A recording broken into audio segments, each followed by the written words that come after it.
There are two nations on the African continent that avoided European colonization, but both due to different reasons.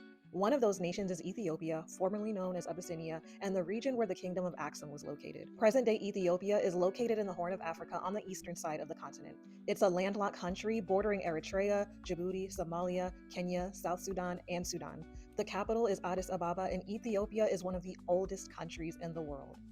Like many other African nations, Ethiopia is incredibly diverse and home to a variety of ethnicities and languages, with the Semitic language Amharic being the principal language spoken by most and the working language of the Ethiopian government.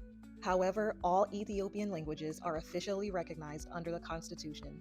Now, Ethiopia has one of the most rugged terrains on the continent and has altitudes as high as around 4,500 meters, which, for my fellow Americans, is almost 15,000 feet. This rugged terrain and these extremely high altitudes made it incredibly difficult for outsiders to traverse the land and consequently establish any control. And that was one factor that allowed Ethiopians to preserve their independence during the scramble for Africa.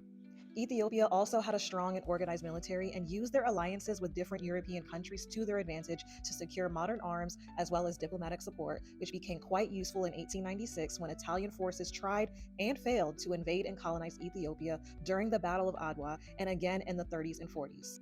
Fast forward to 1936, and Italy did have a small and brief occupation in Ethiopia under the direction of Italian dictator Benito Mussolini, and was annexed along with Eritrea and Somalia into the Italian Empire until efforts led by Emperor Haile Selassie that were assisted by the Allied powers during World War II freed Ethiopia from fascist Italy, and Ethiopia was finally restored again in 1941. And of course, here is the current flag of Ethiopia. Green represents labor, development, and fertility of the land. Yellow represents hope, and red represents the sacrifice for freedom and equality. In the center of the flag is an emblem with its own meaning as well, with the blue representing peace and the yellow star representing the unity of the Ethiopian people and Ethiopia's bright future. While topography, military strength, great leadership, and strong alliances helped keep Ethiopia from being colonized in the way almost all other African nations were, what also prevented Italy from having a lasting and impactful colonial stronghold in Ethiopia and helped them keep their independence and regain their sovereignty was the unity of the Ethiopian people and their strong sense of cultural pride. My name is Marissa, and I hope you learned something.